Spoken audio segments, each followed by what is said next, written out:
Everybody, welcome to our YouTube channel Star Defence Academy. आज हम topic लेंगे rivers of India. पिछला topic जो लैटिट्यूडनल लॉन्गिट्यूडनल एक्सटेंट था इंडिया का वो पूरा हो गया था, और इस बार लेंगे rivers of India. North India की रिवर्स, साउथ इंडिया की रिवर्स, कौन सी रिवर्स बे ऑफ बंगाल में जाती है और कौन सी अरेबियन सी में, और इसमें वेस्टर्न घाट्स ईस्टर्न घाट्स की भी रिवर्स को देख लेंगे। तो सबसे पहले नॉर्थ इंडिया में 3 मेजर रिवर सिस्टम है, ब्रह्मपुत्र, इंडस और गंगा। पहले वो देख लेते हैं।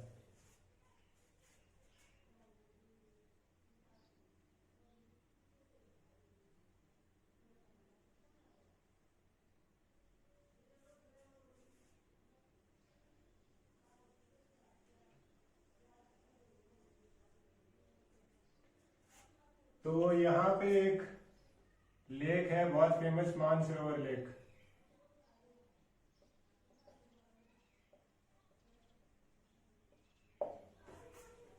मानसरोवर लेक के पास 2 या 3 बहुत इंपॉर्टेंट ग्लेशियर्स हैं। सबसे पहला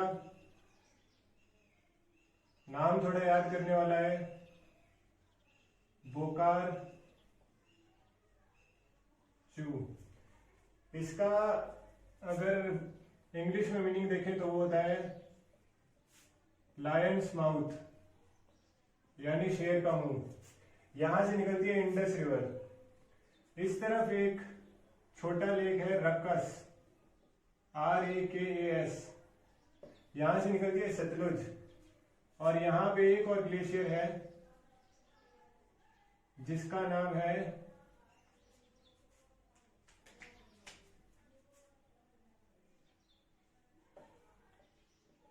चेम युंग दुंग। यहां से निकलती है ब्रह्मपुत्र। तो सबसे पहले इंडस रिवर की बात करते हैं, जो सबसे लंबी नदी है इन सब में से। तो इंडस रिवर निकलती है यहां से बोकाचू से, और ये जम्मू कश्मीर में सिर्फ एक ही डिस्ट्रिक्ट से पास होती है जो कि है लेह। और फिर ये जाती है नीचे पाकिस्तान से, और यहां पे है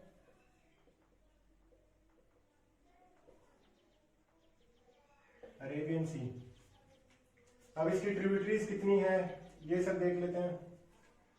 तो इसकी जो ट्रिब्यूटरीज है इंडस की, तो इसका सीक्वेंस भी यही याद रखना है,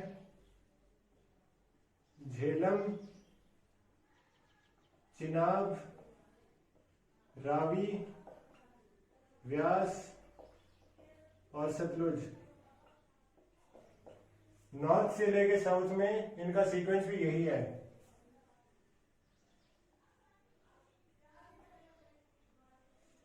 तो सबसे पहले देखते हैं झेलम को, जो सबसे ऊपर है। तो यहां पे एक लेक है जम्मू कश्मीर के अंदर जिसका नाम है वेरीनाग, VERINAG। यहां से निकलती है झेलम।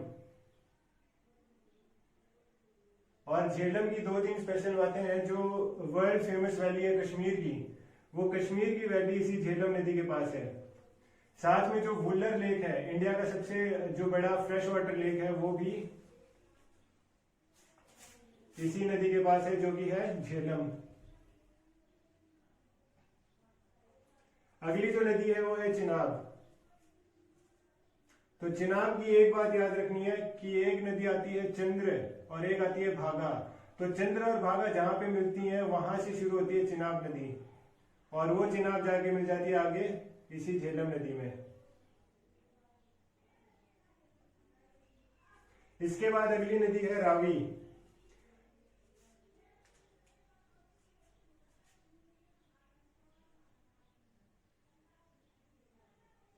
रावी नदी की खास बात यह है कि लाहौर जो शहर है वो रावी नदी के पास है।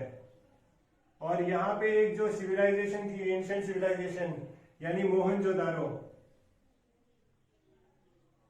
ये भी रावी नदी के पास थी।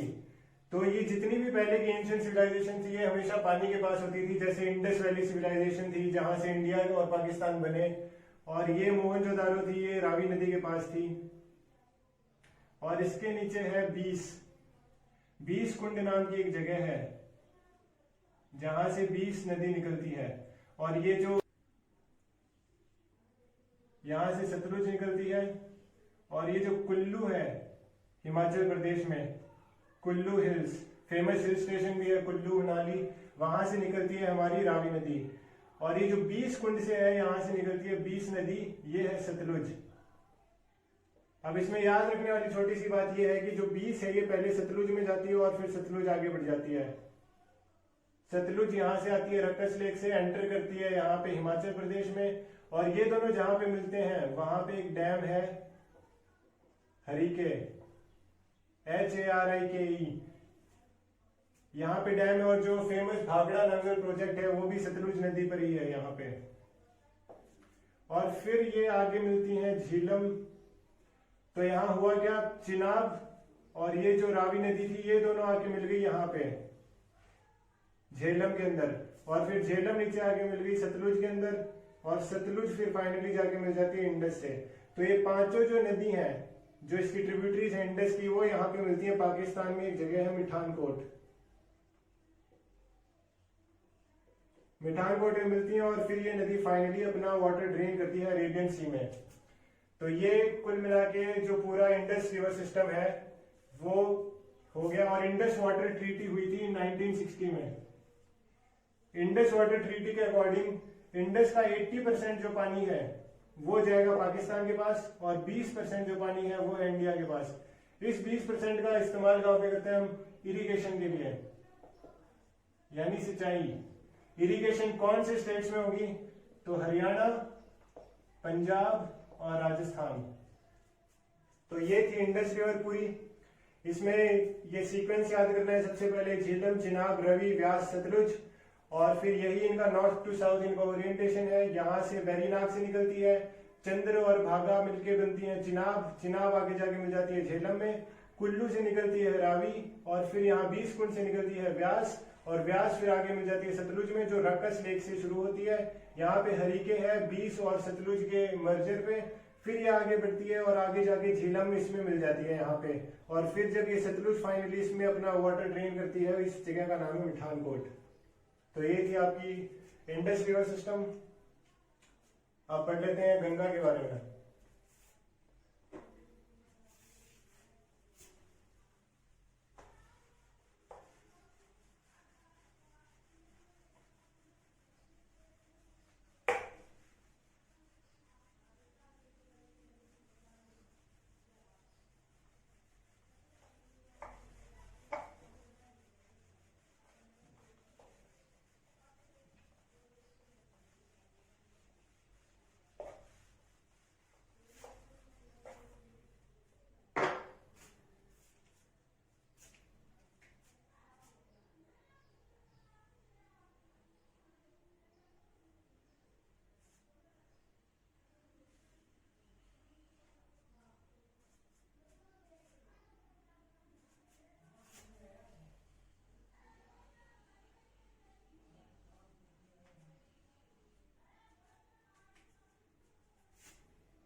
ये है बांग्लादेश और ये है बे ऑफ बंगाल, ये है वेस्ट बंगाल और इधर है अरुणाचल प्रदेश।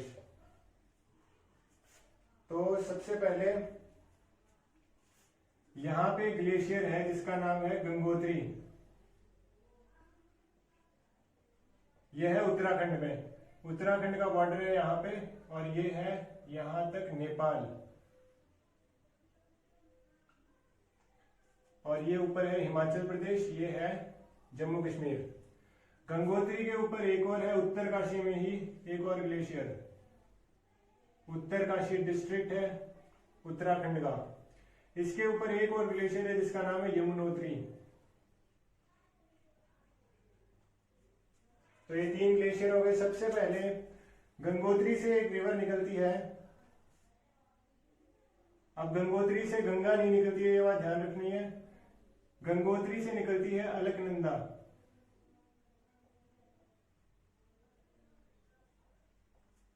और इसके ऊपर जो ग्लेशियर है यहां से निकलती है भागीरथी।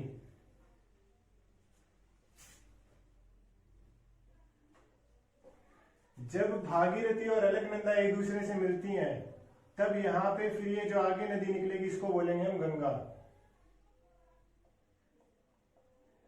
और इस जगह का नाम क्या है, देवप्रयाग,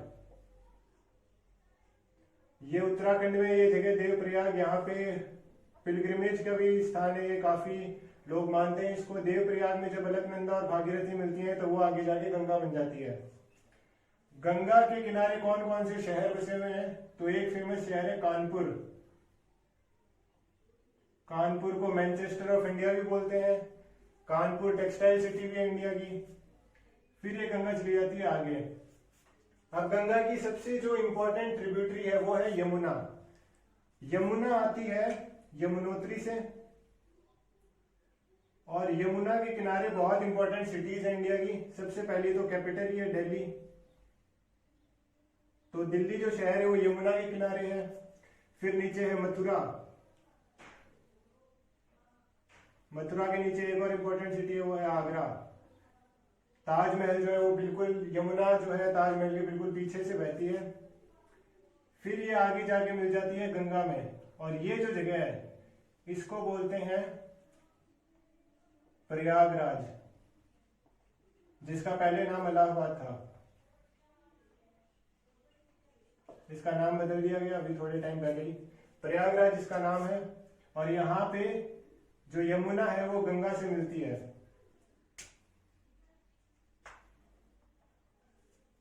अब देखते हैं जो बाकी की ट्रिब्यूटरीज हैं गंगा की वो कहां से आती हैं। तो सबसे पहले यहां से एक नदी आती है जिसका नाम है रामगंगा। ये उत्तराखंड से निकलती है रामगंगा, ये पहली ट्रिब्यूटरी है।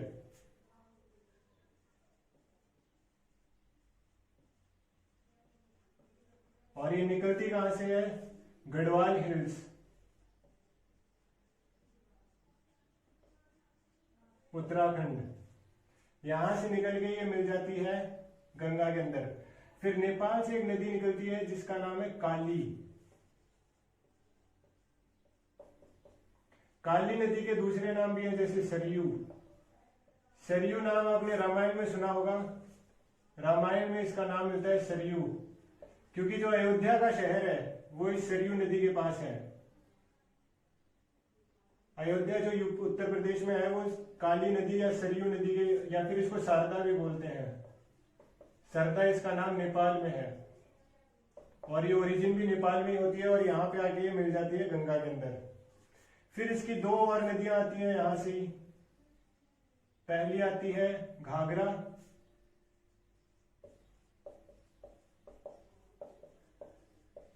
और फिर अगली आती है गंडक। ये दोनों नदियां भी, ये तीन नदियां इसकी आती हैं नेपाल से। तो ये है 1 नंबर, ये है 2 नंबर, ये है 3, ये है 4। फिर एक और नदी आती है नेपाल से ही, ये थोड़ी इंपॉर्टेंट है ध्यान रखने वाली, कोसी। कोसी जो है ये यहाँ पे बिहार में पटना में आके मिलती है गंगा के अंदर, और ये जो कोसी है इसको बोलते हैं सौरो ऑफ बिहार, यानी बिहार का शोक। क्योंकि ये जो नदी है ये सारी नदियां पहाड़ों के बीच में से फ्लो होती हैं, तो इनमें बाढ़ आने की संभावना बहुत कम है। लेकिन जो कोसी है वो सीधे मैदान के ऊपर से आती है, जिसके कारण जब भी इसमें पानी बढ़ेगा तो आसपास के इलाकों में बाढ़ आएगी। इसीलिए जो बिहार है यहाँ पे, इसमें इसका बहुत इफेक्ट पड़ता है बाढ़ का, इसीलिए इसको बोलते हैं सौरो ऑफ बिहार, यानी बिहार का शोक। उसके बाद ये सिक्किम है यहाँ पे, और सिक्किम से एक नदी आती है महानंदा। तो ये थी ट्रिब्यूटरीज गंगा की जो नॉर्थ से आती हैं। साउथ से इसकी एक हो गई यमुना, और 2 ट्रिब्यूटरीज और हैं इसकी जो साउथ से आती हैं।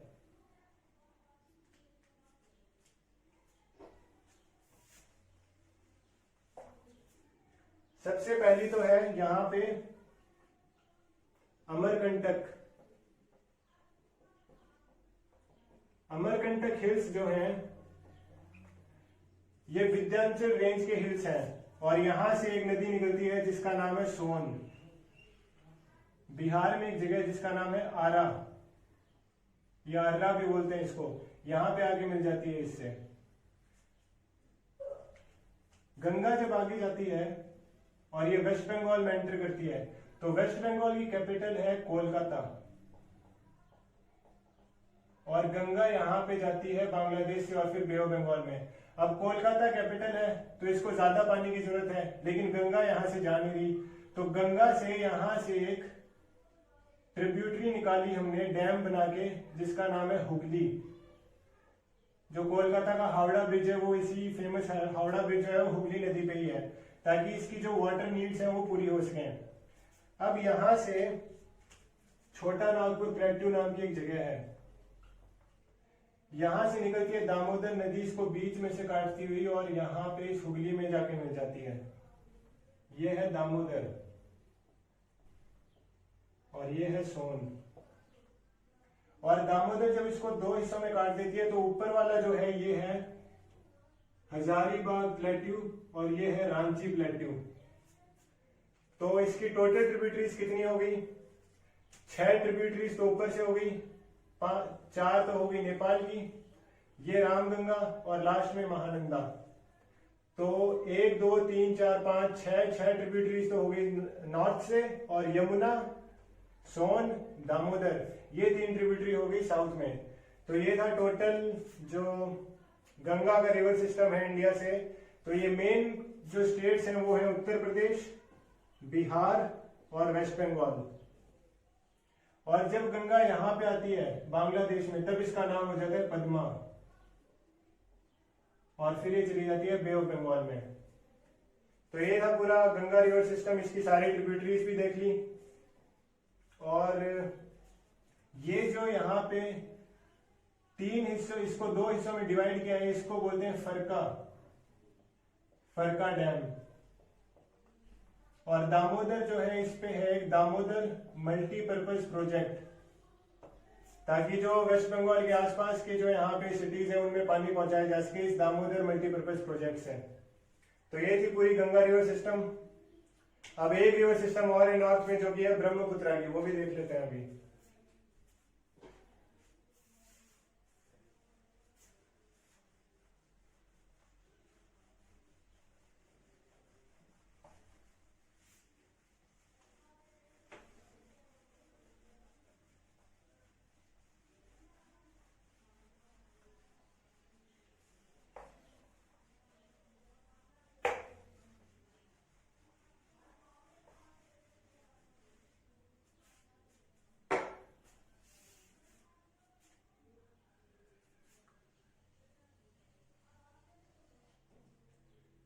यहां पे शुरू में एक ग्लेशियर बताया था मैंने,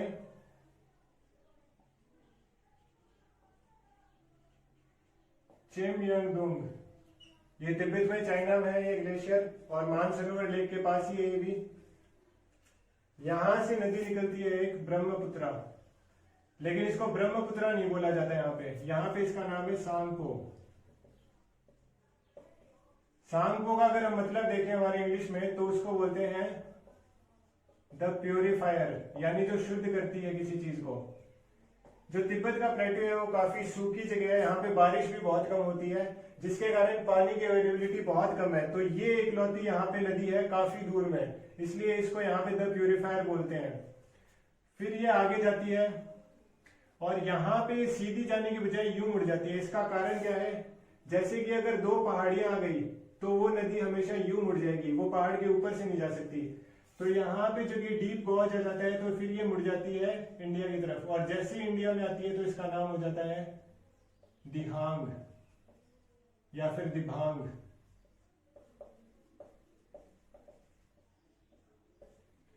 और जब तक ये पहाड़ों में चलती है, यहाँ पे हिमालयाज में, गारो खासी, ये जो ऊपर के मिकीर हिल्स यहाँ पे, और जब ये प्लेन्स में आती है तब इसका नाम होता है यहाँ से ब्रह्मपुत्रा।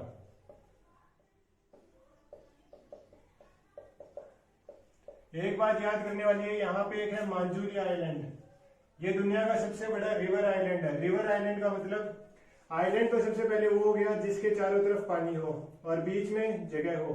रिवर आइलैंड का मतलब है, मान लो नदी आ रही है और उसके सामने एक ऊंची चीज आ गई, अब नदी इसके ऊपर से नहीं जा सकती, ऊपर से नहीं जाएगी तो कैसे निकलेगी? आधी नदी इसके साइड से और आधी नदी इस साइड से, और आगे जाके वापस मिल जाएगी। तो इस नदी की, इस जो लैंड मास है, इसके चारों तरफ पानी हो गया और ये रिवर आइलैंड बन गया, और इस रिवर आइलैंड का नाम है माजुली। ये दुनिया का सबसे बड़ा रिवर आइलैंड है। ये नदी आगे जाती है और फिर यहाँ पे है बांग्लादेश।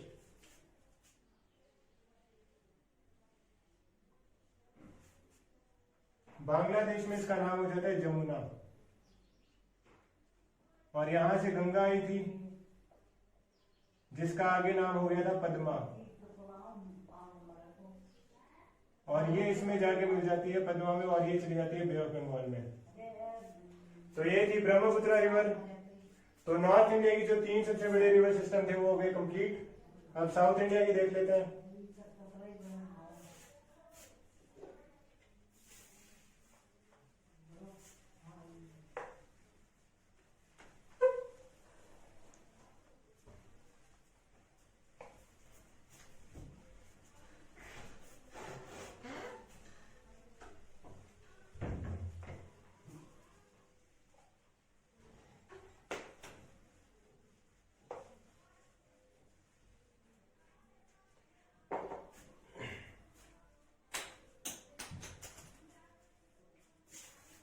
साउथ इंडिया शुरू करते हैं गुजरात से।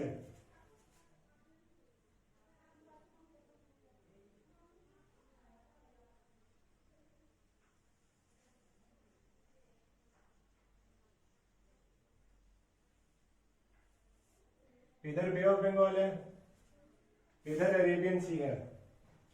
ये जो है ये है गल्फ ऑफ खंबात। ये जो है ये है गल्फ ऑफ कच्छ। यहां पे सूरत महाराष्ट्र, सूरत से लेके गोवा तक, फिर ये कर्नाटक तक, नीचे मालाबार।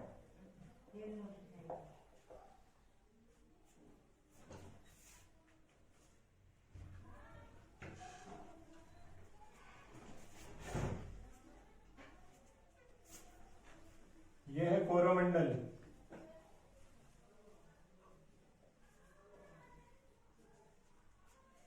तो सबसे पहले नर्मदा और तापी है जो मध्य प्रदेश में ओरिजिन होती हैं।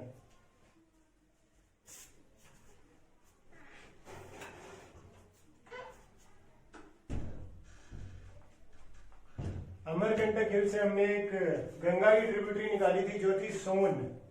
ये जाती है ईस्ट की तरफ और वेस्ट की तरफ जो रिवर आती है वो है नर्मदा।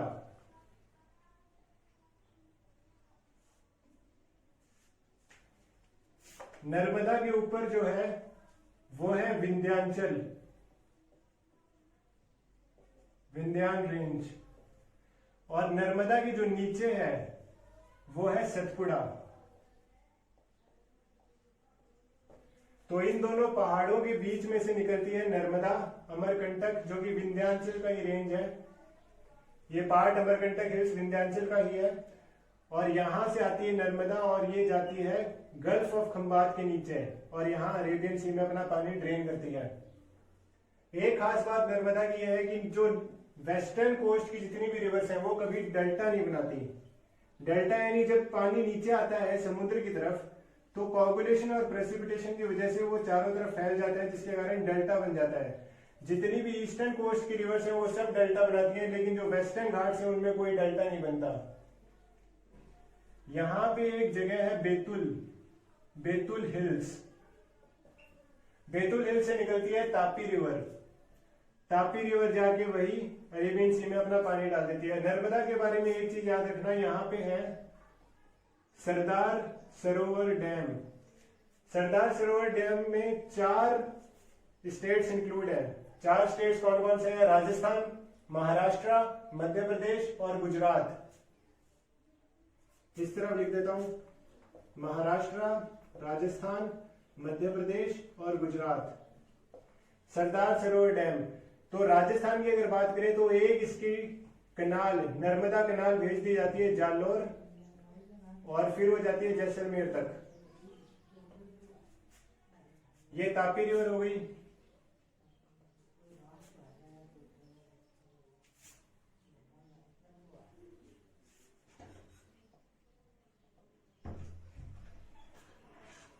ये है शरावती रिवर। शरावती रिवर पे इंडिया का सबसे बड़ा वाटरफॉल है सबसे ऊंचा वाटरफॉल है जिसका नाम है जॉग फॉल्स। और यहाँ पे एक पेरियार नाम की रिवर है केरला में। अरेबियन सी में जाने वाली यही इंपॉर्टेंट रिवर्स हैं चार, और बाकी जो इंडस थी वो तो थी ऊपर, 1 2 3 4, ये चारों रिवर हो गई वेस्टर्न घाट से अरेबियन सी में जाने वाली। अब बात करते हैं ईस्टर्न घाट्स में, जो कि मेन रिवर सिस्टम है साउथ इंडिया का।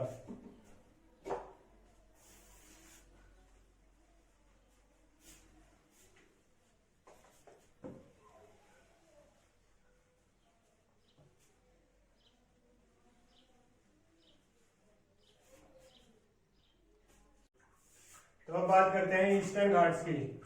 तो नॉर्थ से साउथ चलते हैं। सबसे ऊपर है सुब्रन रेखा,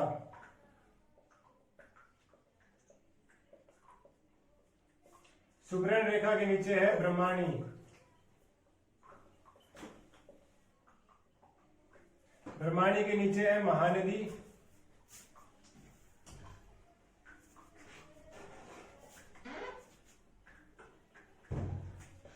महानदी के नीचे है सबसे इंपॉर्टेंट साउथ इंडिया की रिवर, वो है गोदावरी। यहां पे एक जगह है नासिक, नासिक से आती है और गोदावरी यहां पे आके बे ऑफ बंगाल में अपना पानी ड्रेन करती है।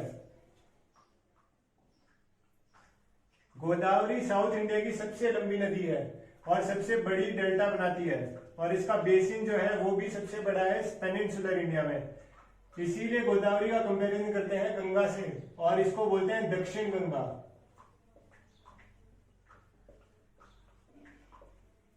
यानी गंगा ऑफ द साउथ। इसके बाद यहां पे एक जगह है महाबलेश्वर।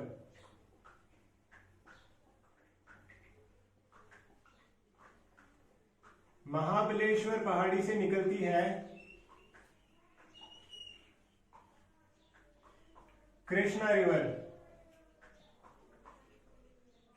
और कृष्णा की ही एक ट्रिब्यूटरी है यहां से आती है जो, वो है तुंगभद्रा।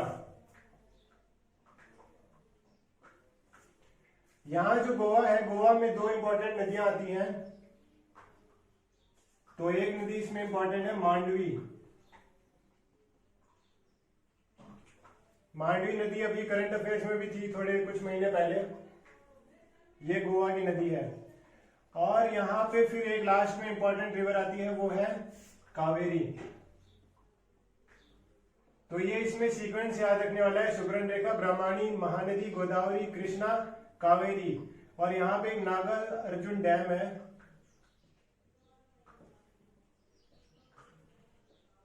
नागार्जुन डैम कृष्णा रिवर पे।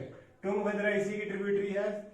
अब एक सवाल ये है कि ये सारी नदियां यहां से ओरिजिनेट हो रही हैं, तो ये इस तरफ नहीं आई लेकिन उस तरफ गई हैं। इसका कारण क्या है कि अगर हम पेनिनसुला की बात करें इस पूरे की, तो इसका जो एलिवेशन है वो है वेस्ट टू ईस्ट, यानी वेस्ट में इसकी ऊंचाई ज्यादा है।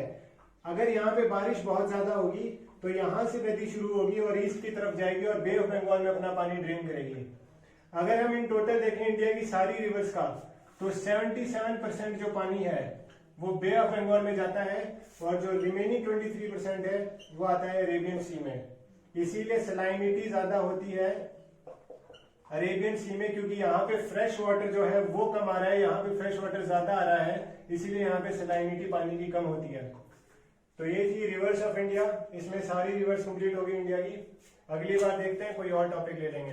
Till then take care.